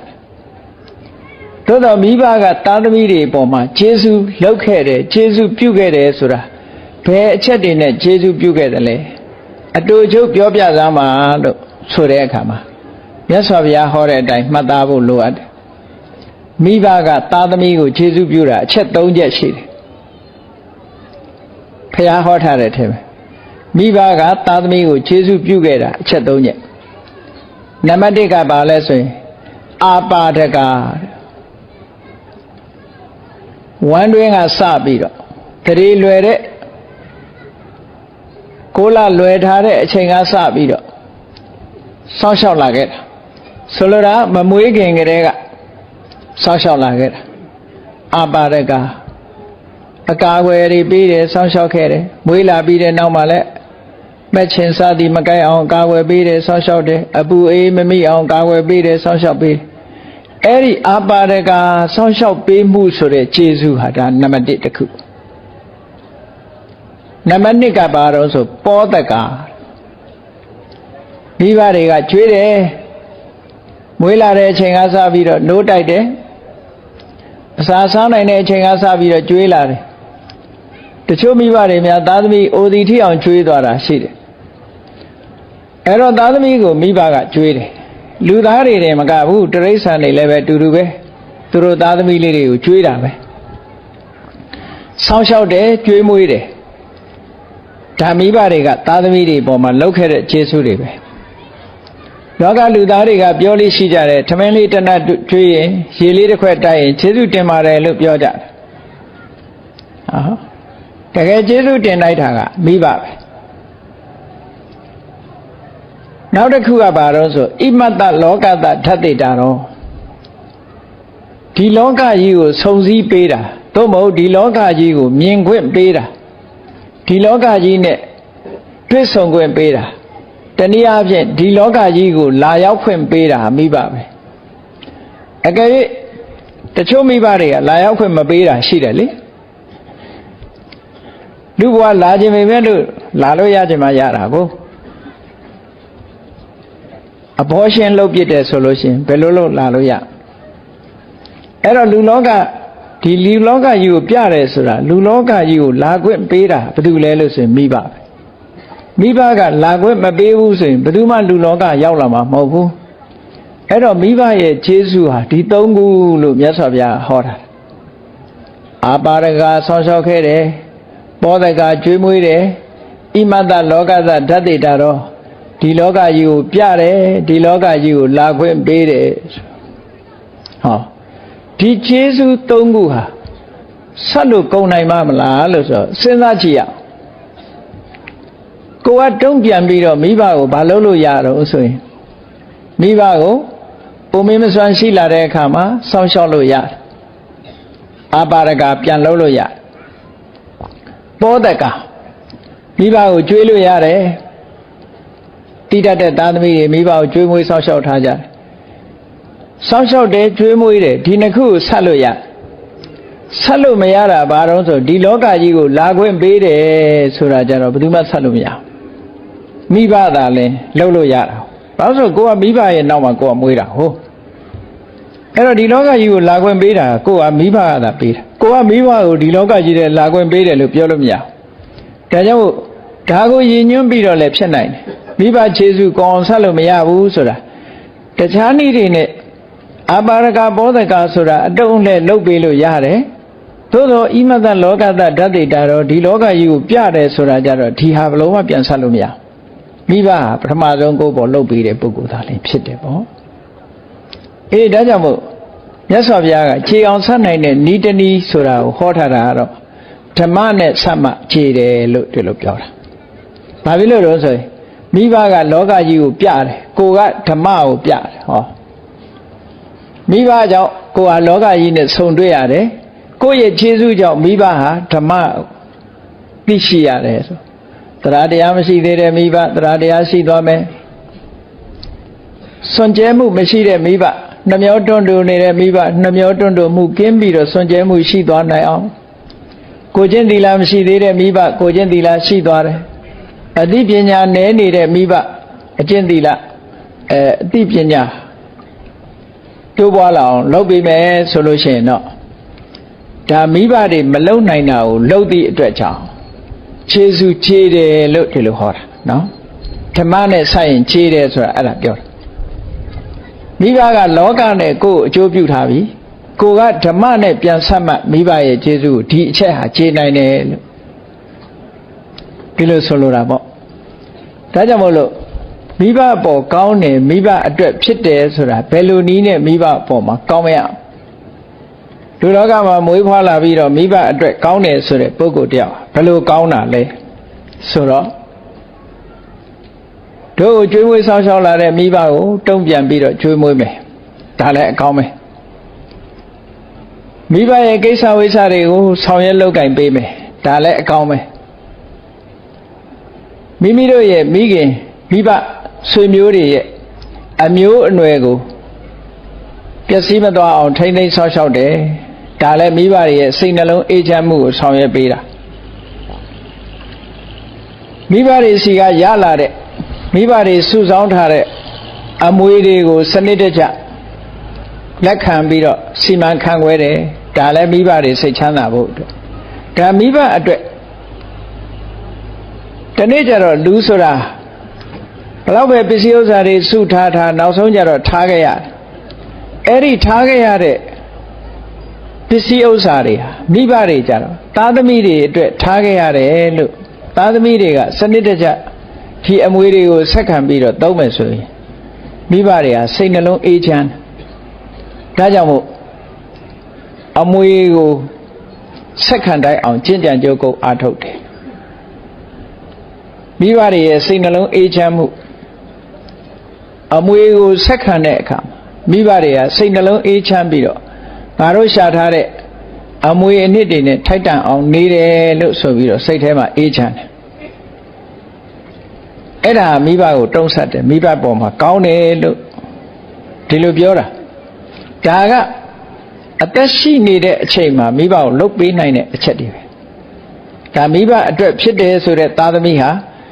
ကိုကတုံ့ပြန်ပြီးတော့ကျွေးမွေးဆောင်းရှောက်ဖို့လိုတယ်မိဘရဲ့ကိစ္စဝိစ္စတွေဆောင်ရွက်ပေးဖို့လိုတယ်နော်ဒါဟာမိဘအတွက်ဖြစ်တယ်ကိုယ့်ရဲ့အမျိုးအနွယ်မိဘတွေရဲ့အစဉ်လာတစ်ခုထိမ့်သိမ်းဆောင်းရှောက်ပေးရမယ်မိဘတွေရဲ့အမွေအနှစ်သုံးဖြုံးမပြစ်ဖဲနဲ့မိဘတွေရဲ့အမွေအနှစ်နဲ့ထိုက်တန်အောင်နေတတ်ရမယ်ကျင့်ဆောင်ရမယ်ဟောဒါတွေကမိဘတွေအတွက်စိတ်နှလုံးအေးချမ်းမှုချမ်းသာဒုက္ခရဖို့အတွက်ဖြစ်လို့ဒီမွေးလာတဲ့သားသမီးဟာမိဘအတွက်ဖြစ်တယ်မိဘအတွက်ကောင်းတယ်ကောင်းလို့သူဟာလူတော်လူကောင်းလို့သတ်မှတ်လို့ရဒါလို့ဆိုတာဟောနောက်ဆုံးမိဘနှစ်ပါးမျက်ွယ်ပြုသွားပြီဆိုရင်နောက်ဆုံးကျေးဇူးဆက်တာကတော့ကုသိုလ်ကောင်းမှုလုပ်ပြီးအမြတ်တမ်းပေးဝေတာဟာနောက်ဆုံးကျေးဇူးဆက်ခြင်းပဲတဲ့နော်နောက်ဆုံးကျေးဇူးဆက်ခြင်းပဲအဲ့ဒါလို့မိဘတွေအတွက်အမြတ်တမ်းပေးဝေပြီးချမ်းသာဒုက္ခကိုရစေတယ်ဆိုတာနောက်ဆုံးလုံးနိုင်တဲ့အဆင့်ထိအောင်ဆောင်ရွက်လုပ်ကင်သွားတဲ့သားသမီးဟာမိဘတွေအတွက်ကောင်းသည့်အတွက်ကြောင့်သူ့ကိုလူတော်လူကောင်းလို့ပြောလို့ရတယ်ဒီအချက်နဲ့လူတော်လူကောင်းဒါနံပါတ်1လူတော်လူကောင်းလို့သတ်မှတ်ရမယ်အချက်တစ်ခုပေါ့ဟောနောက်နံပါတ်2ကိုကြည့်လိုက်လောကလူတယောက်ဟာမွေးလာတဲ့အခါမှာပထမဆုံးမိဘနဲ့ပဲတွေ့တယ်နောက်ကြတော့အရွယ်ရောက်လာတဲ့အခါအိမ်တော်ရသားကြအိမ်တော်ရသားကြတဲ့အခါသားမယားဖြစ်လာအိမ်တော်ဘက်တည်ဖြစ်လာအိမ်တော်ဘက်တည်ရှိလာတယ်မိသားစုတစ်ခုဖြစ်လာတယ်အဲ့ဒါလို့ဖြစ်လာပြီဆိုလို့ရှိရင်လူတော်လူကောင်းတယောက်ဟာအဲ့ဒီမိသားစုအတွက်လည်းဖြစ်ရမယ်တဲ့မိသားစုကောင်းမှုအတွက်ဖြစ်တဲ့လူမှလူတော်လူကောင်းတဲ့ဒါလူတိုင်းမိသားစုအတွက်မကောင်းဘူးအိမ်တော်ရသားကြပြီးတော့သားမယားကိုစင်စင်ရဲထားခရုမဆိုင်ပဲနဲ့ပြစ်ထားတဲ့ပုဂ္ဂိုလ်တွေလည်းအများကြီးရှိတယ်သားမယားကောင်းစားရေးအတွက်မလုပ်တဲ့ပုဂ္ဂိုလ်တွေလည်းအများကြီးရှိတယ်အဲ့ဒါလူတော်လူကောင်းလို့မခေါ်ဘူးလူတော်လူကောင်းဆိုလို့ရှိရင်လူတော်လူကောင်းဟာမိမိမိသားစုအတွက်သားမယားတွေအတွက်လည်းကောင်းတဲ့ပုဂ္ဂိုလ်ဖြစ်ရမယ်တဲ့ဒါမြတ်စွာဘုရားသတ်မှတ်ပြတဲ့စံတစ်ခုပဲနော်လူတော်လူကောင်းလို့ခေါ်ဖို့ရအတွက်ဒီပုဂ္ဂိုလ်ဟာမိဘအပေါ်ကောင်းရုံနဲ့မကဘူးမိမိရဲ့မိသားစုအတွက်လည်းပဲကောင်းတယ်တဲ့ ကဲသားမယားအတွက်ကောင်းတယ်လို့ဆိုတဲ့အခါမိမိရဲ့အိမ်တော်ဘက်အတွက်ကောင်းမွန်ကောင်းနည်းကဘယ်လိုကောင်းရမလဲသူ့အတွက်ဘယ်လိုဖြစ်အောင်လုပ်ရမလဲနံပါတ်1ကတော့မိမိရဲ့အိမ်တော်ဘက်ပေါ်မှာကျင်ကျင်နာနာရှိရမယ်ဒါနံပါတ်1နံပါတ်2ကအထင်သေးအမြင်သေးမဆက်ဆံရဘူးနောက်တစ်ခုကကာမဂုဏ်နဲ့ပတ်သက်ပြီးတော့ဖောက်ပြန်ကျူးလွန်မှုမလုပ်အောင်ဒီ3ချက်ဟာအမြဲတမ်းအရေးကြီးတဲ့အချက်3ချက်လို့ဒါကသင်္ကာလဝါဒ3မှာသားသမီးမိဘမိမိရဲ့မိသားစုအတွက်ကောင်းတယ်ဆိုတာဒီလိုကောင်းမှအကောင်းလို့ခေါ်တယ်ပေါ့ဟောနောက်တစ်ခုကတော့ပိုင်ဆိုင်မှုကိုအနှင်းရမိသားစုကိုယ့်ရဲ့အိမ်တော်ဘက်ကိုပိုင်ဆိုင်မှုအနှင်းရထိုက်တန်တဲ့အစင်တစားများဖြင့်တန်းစာဆင်ပေးရမယ်လို့ဒီလိုဆိုလိုတာပေါ့ဒါကရသော်ဘုရားခေတ်မှာဘုရားအိန္ဒိယနိုင်ငံမှာပွင့်တာဆိုတော့အိန္ဒိယခေတ်လူနေမှုစနစ်နဲ့အဝင်ခွင်ကြဖြစ်အောင်မြတ်စွာဘုရားဟောတာဒီတည်းပို့ပြီးတော့ကောင်းအောင်လုပ်နိုင်ရင်လည်းကောင်းအောင်လုပ်ပေါ့ဆိုလိုတာကတော့ကိုယ့်ရဲ့မိသားစုပေါ်မှာအကျဉ်းနာထားပြီးတော့လှုပ်တဲ့လှုပ်ထိုက်တာဝတ္တရားမချုပ်ယွင်းမှုဒီလိုဆိုလိုတယ်အဲ့တော့မိသားစုအတွက်ကောင်းတဲ့ပုဂ္ဂိုလ်မှတကယ်လူတော်လူကောင်းလို့ဒါအတွက်သတ်မှတ်တယ်ဟောမိသားစုဆိုတဲ့ထဲမှာအိမ်တော်ဘက်တင်မကဘူးဘာပါတော့ဆိုသားတွေသမီးတွေပါသေးတယ်အဲ့ဒီသားသမီးတွေအတွက်မှာသားသမီးတွေအတွက်ကောင်းတဲ့ပုဂ္ဂိုလ်လည်းဖြစ်ရမယ်သားသမီးတွေမွေးထားပြီးတော့ဒီတိုင်းပဲပြစ်ထားတယ်ဆိုရင်ဒါလူတော်လူကောင်းမဟုတ်ဘူးသားသမီးမွေးပြီးပြစ်ထားရင်လူတော်လူကောင်းမဟုတ်ဘူးအဲ့တော့လူတော်လူကောင်းဖြစ်ဖို့ဘာလို့ကိုယ့်ရဲ့သားသမီးတွေကိုမကောင်းတဲ့ဘက်ကိုရောက်မသွားအောင်စောင့်ရှောက်ရမယ်ကောင်းတဲ့ဘက်ထဲရောက်အောင်ပို့ဆောင်ပေးရမယ်မကောင်းမြတ်တာကောင်းရာညွန်လက်ဆိုတာအဲ့ဒါပြောတာနော်မကောင်းတဲ့ဘက်မရောက်စေရဘူးကောင်းတဲ့ဘက်ရောက်အောင်ဆိုလိုတာကလမ်းမနေလို့ရှိရင်အဲ့ဒီလမ်းမပေါ်မလျှောက်လန်းစေပဲနဲ့လမ်းမှန်ပေါ်တင်ပေးရမယ်လို့ဒီလိုပြောတာနောက်တစ်ခုကဘာတော့ဆိုအရေးကြီးဆုံးကသိပ္ပံသိက္ခာပင်တိအတတ်ပညာတစ်ခုသင်ပေးရကိုယ့်ကိုအမိပြုပြီးတော့မွေးဖွားလာတဲ့လူသားတစ်ယောက်စာဝတ်နေပြည့်စုံအောင်တတ်ပညာတစ်ခုသင်ပေးရမယ်ဒါမိဘရဲ့တာဝန်လို့ဒီလိုပြောတာအရွယ်ရောက်လာပြီဆိုတဲ့အခါလည်းပဲသင်လျော်တဲ့အိမ်အောင်ချပေးရမယ်လို့ဒါကအိမ်အောင်ပြုကျင်တဲ့ပုဂ္ဂိုလ်ပြောတာနော်မပြုကျင်တဲ့ပုဂ္ဂိုလ်ချပေးဖို့ဒီလိုဆိုလိုတာမဟုတ်ဘူးအေးဒါကမိဘကနေပြီးတော့မိသားစုမှာလှုပ်ဆောင်ရမယ်တာဝန်ဝတ္တရားတိုင်လုပ်ပြီးလို့ဆိုလို့ရှိရင်ဒီပုဂ္ဂိုလ်ဟာမိသားစုအတွက်လူတော်လူကောင်းပဲလို့ဒီလိုပြောမှာနောက်ဆုံးတစ်ခုကတော့ဘာတော့ဆိုရင်အမွေဥစ္စာတွေအနှင်းတဲ့အချိန်အနှင်းမို့လိုအပ်တယ်ပေါ့အမွေဆိုတာဒါရေးစအမွေပစ္စည်းဒါရဆိုတာမိဘကသားသမီးတွေကိုပေးရမယ့်ပစ္စည်းအမွေအဲ့ဒီအမွေပစ္စည်းကိုတင့်လျော်တဲ့အချိန်မှာနေထိုင်စားသောက်မှုဒုက္ခမရောက်အောင်ကိုယ်အစီမံဆောင်ရွက်ပြီးတော့ပေးရမယ်လို့ဒီလိုပြောတာအဲ့တော့ဒါဟာမိသားစုအတွက်ကောင်းတဲ့ပုဂ္ဂိုလ်ဖြစ်သည့်အတွက်ကြောင့်မိသားစုအတွက်ဒီပုဂ္ဂိုလ်ဟာလူတော်လူကောင်းမယ်လို့ဒီလိုပြောရမှာလူတော်လူကောင်းတစ်ခုပဲအဲ့တော့ကောင်းပြီလူဆိုတာမိဘရှိတယ်အိမ်အောင်ဖက်လို့ရှိရင်အိမ်အောင်ဘက်တွေသားသမီးတွေရှိတယ်နောက်တစ်ခုလုပ်ငန်းကင်တာလုပ်ပြီလို့ဆိုတယ်ဥပမာပဲခုခေတ်လို့ဆိုရင်ကုမ္ပဏီထောင်တာပဲဖြစ်ဖြစ်တခြားအလုပ်တွေလုပ်တာပဲဖြစ်ဖြစ်ဘာလုပ်ပဲဖြစ်ဖြစ်လုပ်ပြီဆိုတဲ့အခါမှာကိုယ်နဲ့လုပ်ဖို့ကင်တဲ့ကိုယ်ကိုမှီပြီးတော့အသက်မွေးရတဲ့ပုဂ္ဂိုလ်မျိုးတွေရှိလာတယ်အလုပ်သမားပေါ့ကိုယ်ကိုမှီပြီးတော့အသက်မွေးဝမ်းကြောင်းပြုတဲ့ပုဂ္ဂိုလ်တွေပေါ်လာရှေးတုန်းကတော့စနစ်တစ်မျိုးမို့သူကရှေးတုန်းကတော့ဓာတတဲ့ကာမကရာတဲ့မျိုးရိုးစင်ဆက်ကနေပြီးတော့ ကျွန်ဖြစ်လာတဲ့ပုဂ္ဂိုလ်မျိုးရှင်းတုန်းကတော့တချို့နိုင်ငံတွေမှာရှိတဲ့ကျွန်စနစ်ပေါ့ခုခေတ်ဒီမှာတော့မရှိတဲ့ကျွန်စနစ်မရှိဘူးကာမကရဆိုတာအခကျင်းငွေယူပြီးတော့အလုပ်လုပ်တဲ့ပုဂ္ဂိုလ်ခုခေတ်မှာတော့ဒီကာမကရဆိုတဲ့အခကျင်းငွေယူပြီးတော့အလုပ်လုပ်တဲ့ပုဂ္ဂိုလ်တွေရှိတယ်ပေါ့အဲ့တော့ကိုယ်နဲ့ပတ်သက်လာပြီးကိုယ်လုပ်ငန်းကိုအခကျင်းငွေယူပြီးတော့အလုပ်လုပ်တဲ့ပုဂ္ဂိုလ်တွေအလုပ်သမားတွေနော်ကိုယ်ကိုမှီပြီးတော့အလုပ်လုပ်နေတဲ့ပုဂ္ဂိုလ်တွေအဲ့ဒီပုဂ္ဂိုလ်တွေအပေါ်မှာကိုယ်ကအလုပ်ရှင်တယောက်အနေနဲ့ကောင်းတဲ့ပုဂ္ဂိုလ်ဖြစ်ရမယ်တချို့ကြတော့အလုပ်ရှင်ကအလုပ်သမားတွေအပေါ်မှာမကောင်းတာတွေလည်းရှိတယ်မကောင်းဘူးအဲ့ဒါလို့မကောင်းတာမျိုးမဖြစ်ရဘူးကိုကကောင်းတဲ့ပုဂ္ဂိုလ်ဖြစ်ရမယ်ဆိုလိုတာနော်အဲ့တော့ကောင်းတယ်ဆိုတာဘယ်လိုလုပ်ရမှာလဲဘယ်လိုလုပ်ရင်ကောင်းတယ်လို့ခေါ်တယ်လဲလို့ဆိုတော့မြတ်စွာဘုရားဟောထားတာတော့နံပါတ်1ကအလုသမားတစ်ယောက်ကိုအလုတာဝန်ပေးပြီဆိုတဲ့အခါမှာသူ့ရဲ့စွမ်းအားကိုချိပြီးတော့တာဝန်ပေးရမယ်တဲ့ဒါလည်းပဲကောင်းခြင်းတစ်ခုပဲဆိုလိုတာကမနိုင်ဝန်မထမ်းစေရဘူးနိုင်တဲ့အလုထမ်းခိုင်းရမယ်အဲ့ဒါကိုပါဠိလိုဘယ်လိုပြောတာတုံးဆိုယထာပလံကမ္မန္တတံဝိဓာန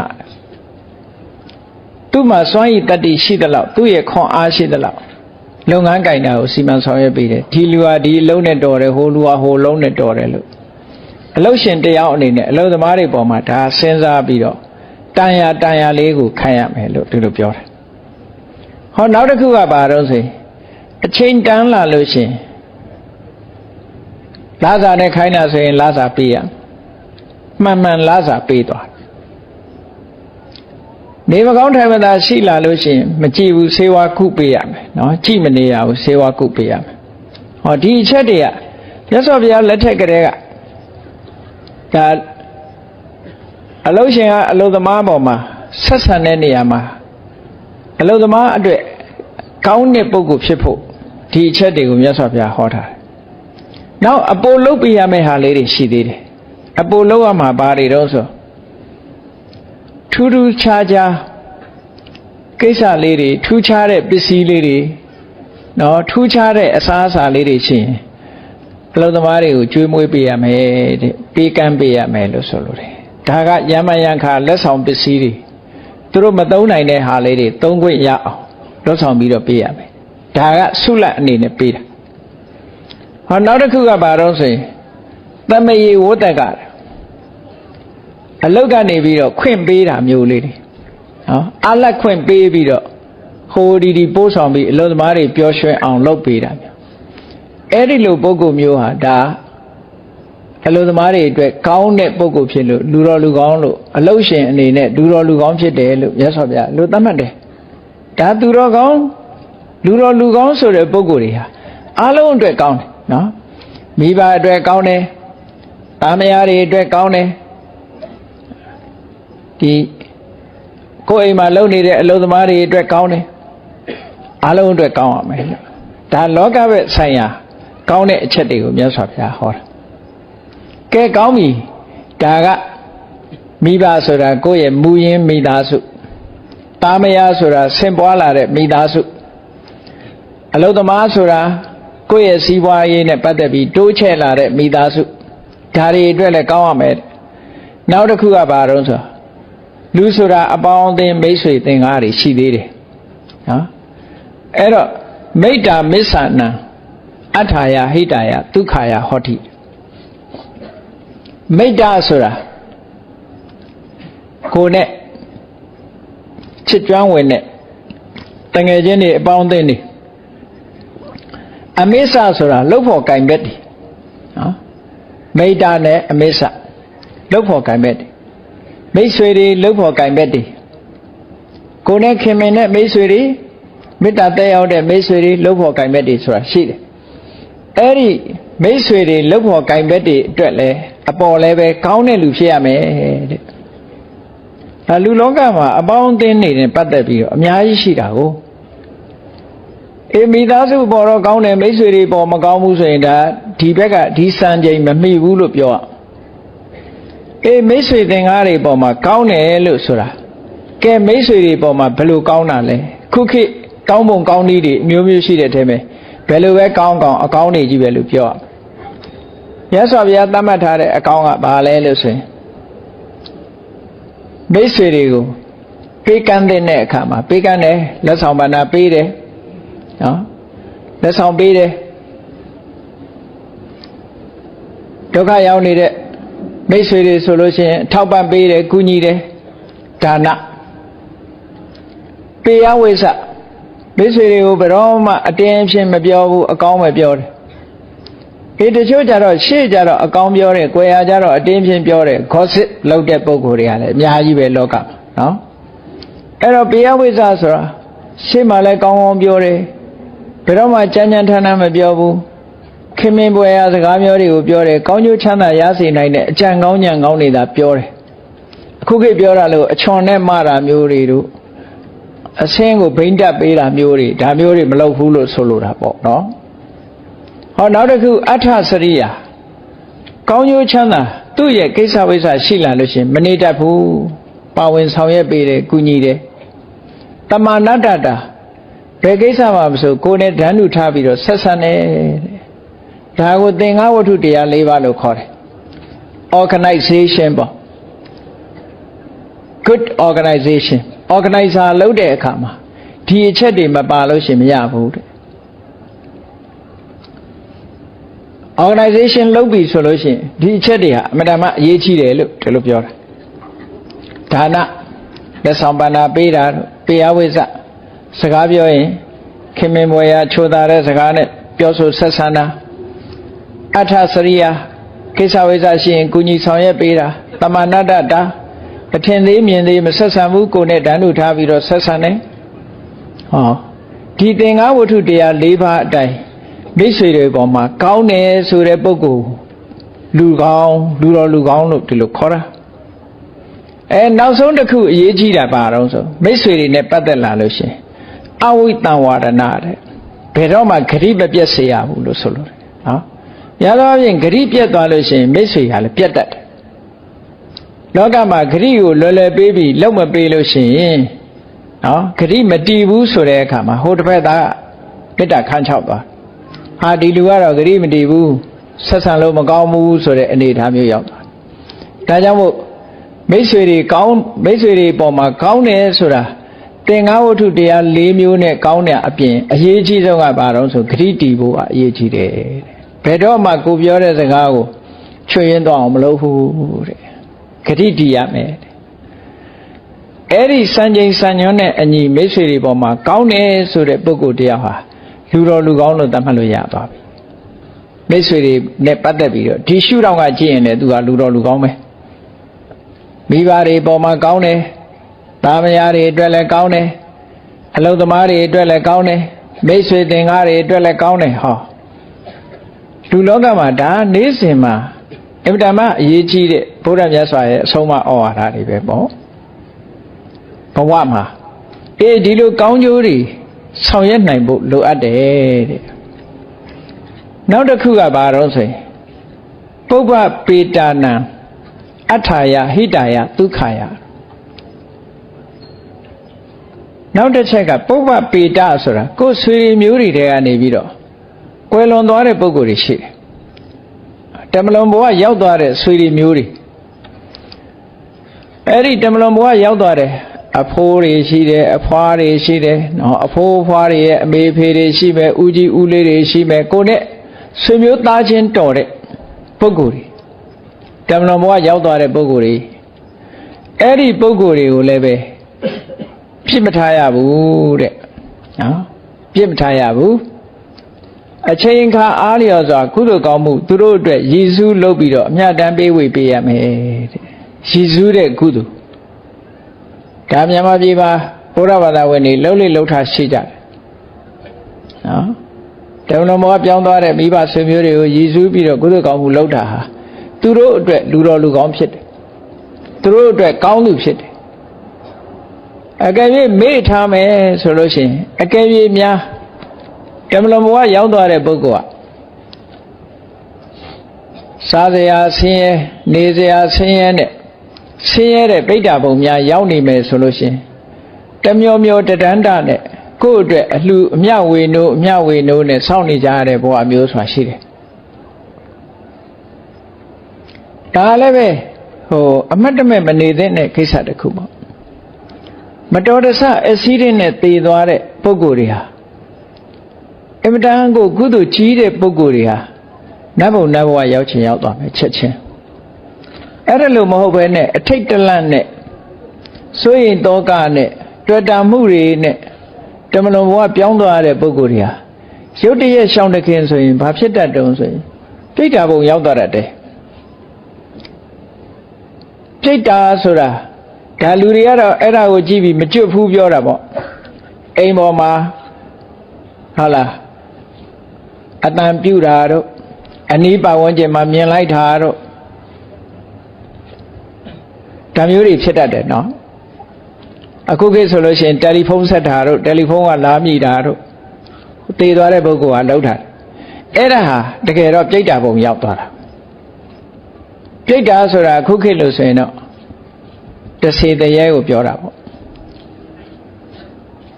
အဲ့ဒါလို့မကျွတ်မလွတ်ဆိုတာဘာဖြစ်လို့တော့ဆိုမိသားစုတန်ရောစဉ်ပစ္စည်းတန်ရောစဉ်တခုတန်ရောစဉ်တေဂန်ဒီမှာအာယုရသွားတယ်အဲ့ဒီတန်ရောစဉ်ကြောင့်မို့လို့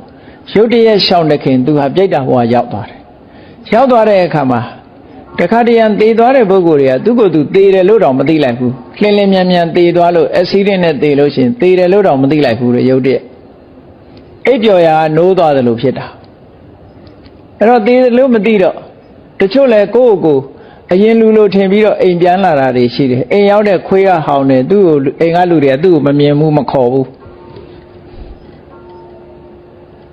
အဲ့ဒီမှာသူတို့မှစိတ်ဆင်းရဲမှုတွေဖြစ်တယ်ဒါဒီလိုဇလန်းနေလည်းပဲပြည့်နေတာပဲဒါပိဋကလောကလို့ခေါ်တယ်ပြိတ္တာလို့ခေါ်တယ်အဲ့ဒီလို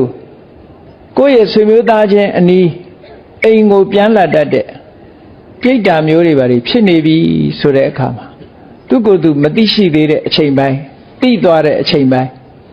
အဲ့ဒီအချိန်ပိုင်းတွေရောက်လာပြီဆိုတဲ့အခါမှာမိသားစုတွေကကုသိုလ်ကောင်းမှုတွေလုပ်ပြီးတော့မကြအမြတ်တမ်းတွေပေးဝေပေးခြင်းအပြင်သူဟာတာရုခေါ်လိုက်လို့အဝတ်အစားလှူပြီးတော့အမြတ်ဝေလိုက်လို့ရှိရင်သူ့မှာဝတ်เสียအဝတ်တွေရသွားတယ်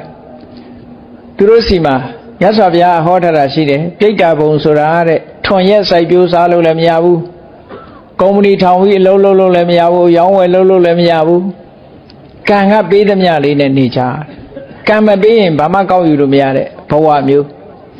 စားစရာမရှိဘူးအဲ့ဒါမှဆင်းရဲတယ်အဲ့ဒီလိုဘဝမျိုးရောက်နေတဲ့အခါမှာဒီကကုသိုလ်ကောင်းမှုလုပ်ပြီးအမြတ်တမ်းပေးဝေလိုက်လို့ရှင်ကုသိုလ်ရဲ့စွမ်းအားကြောင့်စားစရာတွေရလာတယ်နေစရာတွေရလာတယ်ဝတ်စရာတွေရသွားတယ်ဒီလိုဆိုလိုတာအဲ့တော့တချို့ကြတော့ဘဝပြောင်းသွားတာလည်းရှိတယ်ဘဝမပြောင်းမနဲ့အဆင့်မြင့်သွားတာလည်းရှိတယ်စင်စင်ရဲဘဝကနေချမ်းသာတာဥပမာပဲဆိုပါစို့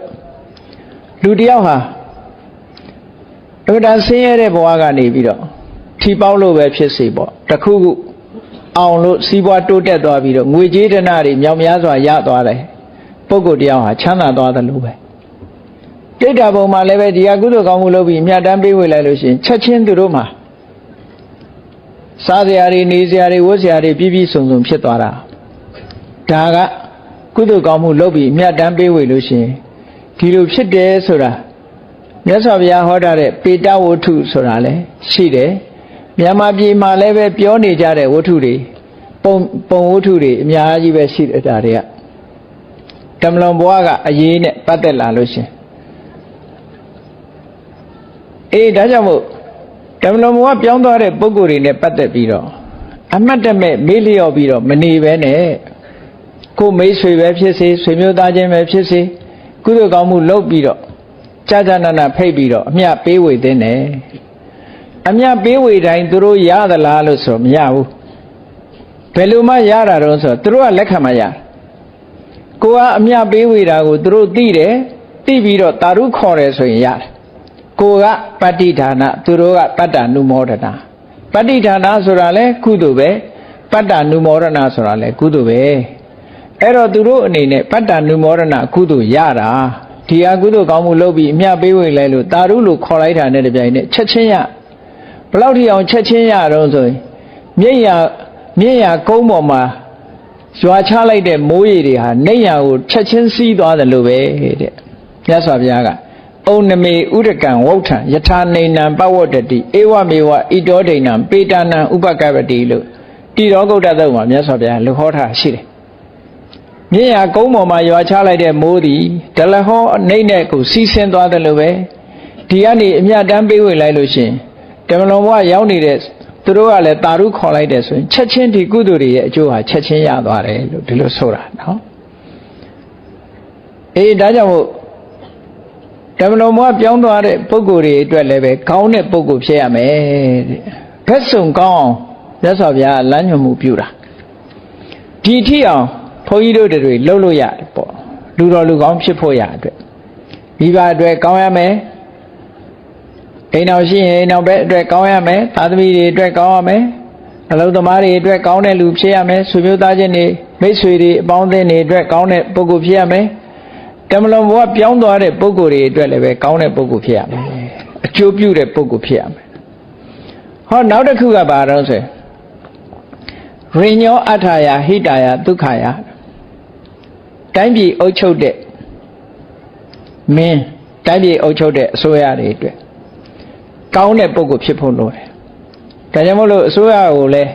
အကုန်လုံးအပြစ်တင်ရတာမဟုတ်ဘူးလူတိုင်းဟာကိုကတိုင်းပြည်အုပ်ချုပ်တဲ့မင်းတွေပေါ်မှာဘလောက်ကောင်းသလဲကိုယ့်ဘက်ကတာဝန်ကြီးရလားနော်မင်းတွေအတွက်ကောင်းတယ်လို့ဆိုတာဘယ်လိုကောင်းရမှာလဲလို့ဆိုရင်တတ်မှတ်ထားတဲ့ဥပဒေကိုလေးစားတယ်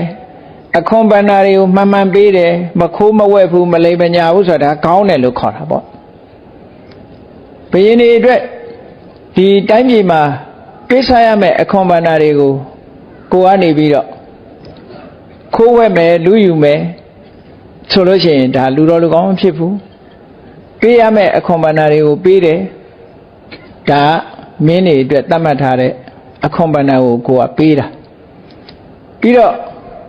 တိုင်းပြည်အတွက်ရသင့်ရလိုက်တာတွေကိုမပျက်စီးမဆုံးရှုံးဘူးကိုကြောင့်ပျက်စီးဆုံးရှုံးမှုမရှိအောင်ကိုယ့်ဘက်ကတာဝန်ကျေအောင်ဒီလိုလှုပ်ဆောင်ရမယ်ဒါကမြတ်စွာဘုရားဟောထားတဲ့ဟာပဲဒါကြောင့်မလို့တိုင်းပြည်အုပ်ချုပ်တဲ့မင်းတွေနဲ့ပတ်သက်လာလို့ရှိရင်လည်းပဲဒီပုဂ္ဂိုလ်ဟာကောင်းတဲ့ပုဂ္ဂိုလ်ဖြစ်ရမယ်ရှင်းတော့ကမြန်မာပြည်မှာဒီခိုင်းချုပ်တွေခိုင်းအုပ်တွေဆိုပြီးတော့ဆရာတော်တွေကိုဘုရင်တွေကသာသနာပိုင်ကခန့်ထားတာတွေရှိတယ်အဲ့ဒီခန့်ထားတဲ့ခိုင်းချုပ်ခိုင်းအုပ်တွေကိုဘုရင်ကနေပြီးတော့စာကျွန်တော်တစ်ခုထုတ်ထားတယ်ဘုရင်စီကိုတိုက်ရိုက်စာရေးခွင့်မေတ္တာစာလို့ခေါ်တယ်ပေါ့ရှင်းတော့ကတော့မေတ္တာစာလို့ခေါ်တယ်အဲ့ဒီဘုရင်တွေကခိုင်းအုပ်ခိုင်းချုပ်တွေခန့်ထားတာတခြားမဟုတ်ဘူးခိုင်းချုပ်ခိုင်းအုပ်တွေကသူ့နယ်တွင်မှာရှိတဲ့တစ်ဖက်ကနေပြီးတော့အရာရှိတွေမဟုတ်တာမလုပ်ရအောင်သူထိန်းတဲ့သဘောဘုရင်စနစ်မှာဒါမင်းတို့မင်းကြီးရဲ့အုပ်ချုပ်ပုံတို့မြန်မာဘုရင်တွေရဲ့အုပ်ချုပ်ပုံကိုကြည့်မယ်ဆိုရင်ဒါတွေရှိတယ်အဲ့တော့သူကဘုရင်ကိုအကယ်၍မင်းဘက်ကအရာရှိတွေကအရာရှိဇိုးတွေပေါ်လာလို့ရှိရင်ဘုရင်စီကိုမေတ္တာစာသွင်းလို့ရတယ်မေတ္တာစာပို့လို့ရတယ်မေတ္တာစာပို့လို့ရှိရင်ဘုရင်ကအရေးယူတယ်ဒါတစ်ခုနောက်တစ်ခုကတိုင်းသူပြည်သားတွေကိုဆရာတော်တွေကဘာလုပ်ပေးရတော့ဆိုခိုင်းအုပ်ခိုင်းချုပ်တွေကဘာလုပ်ရတော့ဆိုတိုင်းသူပြည်သားတွေကိုဘုရင်ရဲ့အခွန်တော်တွေကိုမှန်မှန်ဆက်ဖို့ပေးတဲ့ပေးလိုက်တဲ့တတ်မှတ်ထားတဲ့အခွန်တော်တွေကိုမှန်မှန်ပေးဖို့ဆိုပြီးတော့အဲ့ဒီလိုတွေရှိတယ်အဲ့တော့ဒီဘိုင်းကအုပ်ချုပ်ရေးဘိုင်းမှာလည်းပါနေတဲ့တန်ခါတွေ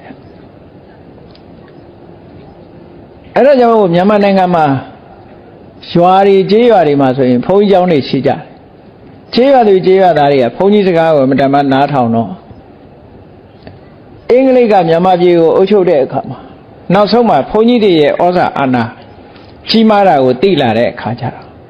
ဘုန်းကြီးကျောင်းတွေကိုအားပေးလာတယ်နောက်ပိုင်းဘာဖြစ်လို့လဲဆိုသူတို့အကျိုးအတွက်အားပေးတာပြောကျေးရွာတွေမှာဆိုလို့ရှိရင်ဘုန်းကြီးပြောရင်ပြီးတယ်ဆိုပြီးတော့ဒီလိုအုပ်ချုပ်ရေးပိုင်းမှာရှိလာတယ်နောက်ပိုင်းမှာဒါကြောင့်မို့တိုင်းပြည်အုပ်ချုပ်တဲ့မင်းအတွက်လည်းပဲကိုယ့်အနေကတာဝန်ကျေတဲ့ပုဂ္ဂိုလ်ကောင်းတဲ့ပုဂ္ဂိုလ်ဖြစ်ရမယ်တဲ့အဲ့ဒါမှလူတော်လူကောင်းဖြစ်မယ်ဒီလိုဆိုတာနော် ဒါကလူသားတွေအတွက်ဘဝတစ်ခုစဉ်းစားကြည့်လိုက်လေနံပါတ်1အမေရှိမယ်အဖေရှိမယ်မိသားစုနံပါတ်2တာမယာနံပါတ်3အလုံးသမားနံပါတ်4မိတ်ဆွေပေါင်းတဲ့ဟောဒါတွေကကိုယ်နဲ့ပတ်သက်နေတာလေ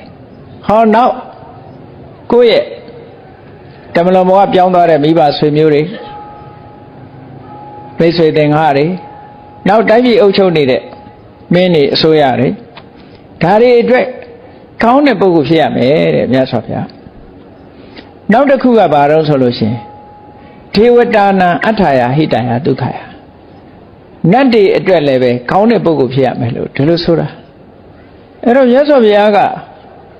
ဒီဝေသာလီပြည်ပတ်ဝန်းကျင်မှာအစဉ်အလာကိုးကွယ်လာတဲ့နတ်ကောနေရှိတယ်အဲ့ဒီဝေသာလီပြည်မှာအပရိဟာနိယတရားကိုဟောတဲ့အခါမှာအစဉ်လာပူဇော်နေကြနတ်တွေကိုပူဇော်ဖို့ဆိုတာမြတ်စွာဘုရားဟောတာဒါကနတ်ကိုးကွယ်ခိုင်းတာနဲ့ပူဇော်တာတခြားစီနော်နတ်ကိုးကွယ်ခိုင်းတာမဟုတ်ဘူးဒါကပူဇော်တယ်ဆိုတဲ့စကားလုံးဟာသူကအော်နာလောက်တာဒါကဆိုပါစို့ကိုယ်အိမ်လာတဲ့မိတ်ဆွေကိုကော်ဖီတိုက်တာလဲပူဇော်တာပဲဒါပူဇော်တယ်လို့ပြောလို့ရထမင်းကျွေးတယ်မိတ်ဆွေသင်္ဃာတွေကျွေးတယ်မွေးတယ်ဒါလည်းပူဇော်တာအဲ့တော့နတ်တွေကိုလည်းပဲအခုလို့ကိုကနေပြီးတော့အတိမတ်ပြုတ်ပြီးတော့ပေးတာကမ်းတာဟာလည်းပဲပူဇော်တာလို့ခေါ်တာပဲဒါမို့ယရဏတုတ်ထဲမှာမြတ်စွာဘုရားဟောတာရှိတယ်လေဒီဝါစရတောစဟရန္တိယေပလေတတ္တမဟိနေရခထအပမတ္တာနတ်တွေကိုမြတ်စွာဘုရားတိုက်တွန်းတာလူတွေကတဲ့နေရောညရောပူဇော်ပွဲတွေနဲ့ပူဇော်နေကြတာတဲ့အဲ့ဒါကြောင့်လူတွေကိုမမေ့နဲ့ဆောင်းလျှောက်ကြလို့ဒီလိုပြောတာနော်အဲ့ဒါနတ်ကိုးကွယ်တာနဲ့မဆိုင်ဘူးနော်နတ်ကိုးကွယ်တယ်ဆိုတာကဘာပြောပြောနတ်ခိုင်းရင်အကုန်လုပ်တယ်နတ်ကဘာတတ်ရမယ်ဆိုရင်တတ်မယ်အဲ့ဒါမျိုးနတ်ကိုးကွယ်တယ်ဆိုတာနဲ့နတ်ပူဇော်တာနဲ့တခြားစီအဲ့တော့ဒါကကွဲပြားသိဖို့လိုအပ်တယ်ပေါ့ဒီအချက်ကကိုဟာကိုးကွယ်တာလားသို့မဟုတ်မိတ်ဆွေအဖြစ်ပူဇော်တာလားအမိတ်ဆွေဆိုတာကိုယ်စီလာတဲ့ပုဂ္ဂိုလ်ဟာကြွေးတာမွေးတာပဲလေဧည့်သည်တွေကြွေးတာမွေးတာဒါဗလိ၅မျိုးထဲမှာဗလိဆိုတာပူဇော်ပွဲပဲဒေဝတာဗလိပါတယ်အတိထိဗလိပါတယ်ဟောဧည့်သည်တွေကြွေးတာမွေးတာဒါလည်းဗလိပဲဒီလိုဆိုလိုတာအေးဒါကြောင့်မို့ဒီထဲမှာမြတ်စွာဘုရားကနတ်တွေအတွက်လည်းကောင်းတဲ့ပုဂ္ဂိုလ်ဖြစ်ရမယ်လို့ဒီလိုပြောတာနော်ဟောမြတ်စွာဘုရားရဲ့ရှုထောင့်ကကြည့်မယ်ဆိုလို့ရှိရင်နတ်တွေကောင်းကျိုးချမ်းသာရဖို့မြတ်စွာဘုရားကတရားဟောတာဆိုပါစို့တရားမင်းကြီးဆိုရင်တေဂန်ဒီအမတန်မှကြောက်လန့်ပြီးတော့ဆိုရင်တောကတွေရောက်နေတာတက္ကပညာတုံးမှာမြတ်စွာဘုရားတရားဟောလိုက်တဲ့အခါမှာသူဟာဖယားအနီးမှာပဲသေဆုံးသွားပြီးတော့တရားပြန်ဖြစ်သွားတယ်အဲ့ဒါလို့ကြောက်လန့်နေတာတွေကောင်းတဲ့ဘက်ကနေဖြစ်သွားအောင်မြတ်စွာဘုရားကလမ်းမှန်ကိုဟောပြောပေးနိုင်တယ်အဲ့တော့နတ်တွေအတွက်လည်းအကျိုးဖြစ်တယ်ဗကဗြဟ္မာကြီးတို့ဆိုလွယ်လွယ်မားမားတွေဖြစ်နေတယ်မြတ်စွာဘုရားကြွသွားပြီးတော့ဆုံးမဩဝါဒပေးတယ်နောက်ဆုံးမှအယူမှန်သွားတယ်ဟောဒီလိုဟာမျိုးဆိုတာဒါကတော့အဆင့်အမြင့်ဆုံးပေါ့နော်အဆင့်မြင့်ဆုံးနတ်တွေအတွက်ကောင်းကျိုးချမ်းသာကောင်းတဲ့ပုဂ္ဂိုလ်လည်းဖြစ်ရမယ်တဲ့ဟောနောက်ဆုံးတစ်ခုကတော့ဘာလဲလို့ဆိုသမဏဗြဟ္မဏနာအထာယဟိတယဒုက္ခယသမဏဗြဟ္မဏဆိုတာဘာသာရေးသမားတွေခုခေတ်ဆိုလို့ရှိရင်တော့မြန်မာပြည်အနေနဲ့ပြောမယ်ဆိုရင်တော့ယဟန်တန်ဃာတွေသူတော်သီလရှင်တွေပေါ့ဟာသမဏဗြဟ္မဏယဟန်တန်ဃာသူတော်သီလရှင်တွေအဲ့ဒီအပေါ်လည်းပဲကောင်းတဲ့ပုဂ္ဂိုလ်ဖြစ်ရမယ်တဲ့ဘာသာတရားအရာလူလောကလူပေါင်းကိုစွန့်ခွာပြီးတော့မိမိတို့ရဲ့ယုံကြည်ချက်အရာတရားဓမ္မကျင့်သုံးနေတဲ့ပုဂ္ဂိုလ်တွေပေါ်မှာလည်းကောင်းရမယ်လို့ဒီလိုပြောတာဒါဖြင့်ဘယ်လိုကောင်းတာတော့ဆိုတော့ကောင်းမွန်ကောင်းနည်းကသူတို့ပေါ်မှာဆက်ဆံတဲ့အခါမှာမေတ္တာနဲ့ဆက်ဆံရမယ်စကားပြောတဲ့အခါမှာမေတ္တာနဲ့စကားပြောရမယ်စိတ်ထဲကလည်းပဲမေတ္တာရှိရမယ်နော် လူမှုတမ်းမှုအတွက်တကားပိတ်ပြီးတော့မထားရဘူးတဲ့တကားအမြဲဖွင့်ထားရမယ်ဆိုလိုတာကအိမ်ကြွလာလို့ရှိရင်ဘယ်ပုဂ္ဂိုလ်ပဲဖြစ်ဖြစ်အိမ်မှာဆွမ်းရက်လာတယ်ဆိုလို့ရှိရင်အစနစ်လောင်းမယ်လှူမယ်ဆိုတဲ့ဟာမျိုးဒီလိုဆိုလိုတာပေါ့နော်သူတော်စင်တွေအတွက်အမြဲတမ်းအိမ်မှာတကားဖွင့်ထားတယ်လိုရင်ပေးမယ်ကမ်းမယ်ဆိုတဲ့ဒီတကားမျိုးကိုဖွင့်ထားတယ်ပေါ့နောက်ဆုံးမှာစွမ်းကွမ်းအစာအာဟာရလိုတာတွေကိုလှူဒန်းထောက်ပံ့တယ်ဆိုတာဒီလိုဆိုလိုတာအဲ့ဒီနီးနဲ့ဘာသာရေးမှာတရားဓမ္မကျင့်ကြံကြုတ်ကိုအားထုတ်နေတဲ့ပုဂ္ဂိုလ်တွေပေါ်မှာလဲကောင်းတယ်တဲ့အဲ့ဒီလိုကောင်းတဲ့ပုဂ္ဂိုလ်ဟာတကယ်လူတော်လူကောင်းပါတဲ့ဟောဒီချက်တွေကောင်းမှလူတော်လူကောင်းပြည့်ပြည့်စုံတဲ့လူတော်လူကောင်းဆိုတာဒီ10မျိုးစလုံးပဲအားလုံးပေါင်းလိုက်တဲ့အခါကျတော့နံပါတ်1လူဘဝရောက်လာတဲ့အချိန်မှာမိဘနဲ့အရင်တွေ့တာမို့မိဘပေါ်မှာကောင်းတယ်အရွယ်ရောက်လာတဲ့အခါအိမ်တော်ရင်သားကြတာမို့မိမိရဲ့မိသားစုပေါ်မှာကောင်းတယ်အလုပ်ကိုင်ဆောင်ရွက်တဲ့အခါမှာလက်တွဲပြီးတော့ဆောင်ရွက်ကြတဲ့အလုပ်သမားတွေရှိတယ်အလုပ်သမားတွေပေါ်မှာကောင်းတယ်မိတ်ဆွေပေါင်းသင်းတွေပေါ်မှာကောင်းတယ်တမလုံးဘဝပြောင်းသွားတဲ့ပုဂ္ဂိုလ်တွေပေါ်မှာကောင်းတယ်တိုင်းပြည်အုပ်ချုပ်တဲ့မင်းတွေအစိုးရတွေပေါ်မှာကောင်းတယ်နောက်ဆုံးကိုမမြင်ရပေမဲ့လို့ရိုးရာနတ်တွေပေါ်မှာလည်းကောင်းတယ်ဘာသာတရားကျင့်ကြံကြိုးကိုအားထုတ်နေကြတဲ့ပုဂ္ဂိုလ်တွေပေါ်မှာလည်းကောင်းတယ်ဘသူအတွက်ဖြစ်ဖြစ်သူဟာကောင်းအောင်လုပ်တဲ့ပုဂ္ဂိုလ်ဖြစ်လို့လူတော်လူကောင်းလို့အဲ့ဒါကြောင့်မလို့လူတော်လူကောင်းဆိုဒီမှာအများအတွက်ကောင်းတဲ့ပုဂ္ဂိုလ်ဖြစ်ရမယ်ဒီ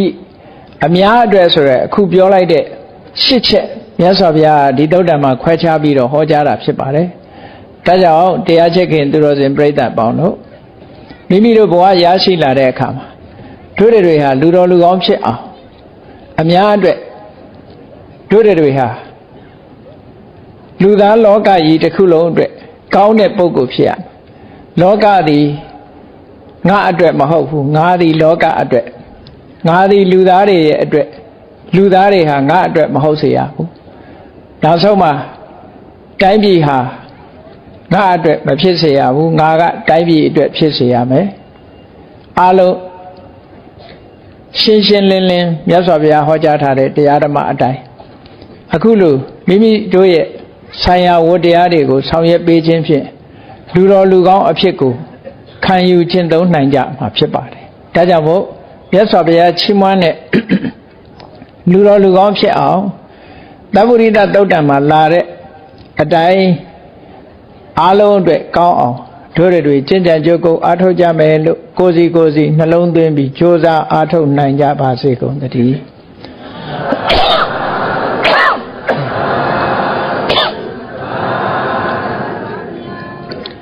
မေတ္တာပို့ရအောင်တတ္တဝါများစွာဘေးရန်ကွာချမ်းသာကြပါစေတတ္တဝါများစွာဘေးရန်ကွာချမ်းသာကြပါစေ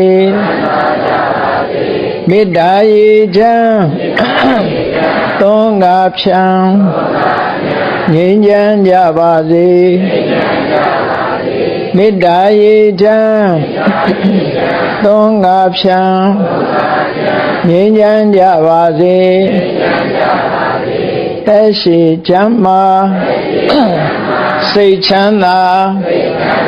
လူရဆန္ဒပြေပါစေသက်ရှိချမ်းသာစိတ်ချမ်းသာလူရဆန္ဒပြေပါစေဖုံလန္တာဒုက္ခပင်ကစားမေတ္တာပုံနေတုသင်္ကမမနောတရတိတဝေတံဘဝယန္တုဒုက္ခန္တကာမေတ္တာပုံနေတုသင်္ကမစုပေါင်းဖို့အမေတ္တာတဟုရောင်မြူပါဝင်ငွေလာမင်းနှင့်ရောင်ချင်းရှဲယုံပေါင်းဆောင်ရခြင်းကြောင့်တဝေတံကျွမ်းမဲ့ဩတုံလုံးစုံများစွာတတ္တဝါတို့ဤမနောတရတိမြင်မြဖြူစင်အေးကြည်လင်းသည့်ရေစဉ်ပြည်တင်းစိတ်နှလုံးတည်ဟုသောရေအိုင်ကြီးအတွင်၌ဒုက္ခပင်သာစင်ထာဝရအေမြကြည်သာတာယာပွင့်လန်းချမ်းသာဒုက္ခတည်ဟုသောကုမုဒ္ဒရာကြာပန်တို့သည် ဖုံလန္တာဝန္တာရွှင်မြူဝုံမုံလူလျက်ကြည်နူးဝဲကြုံဖူးပွင့်ကြကုန်သည်ဖြစ်၍သူကဏကလေးအောင်လေးတဲ့ရောရှက်သင်ပြန့်ပီတိတိဟုသောယနန်းတို့သည်ပဝါယန္တုကောင်းစွာမဲ့သွေကြိုင်လိုက်စေကုန်တည်း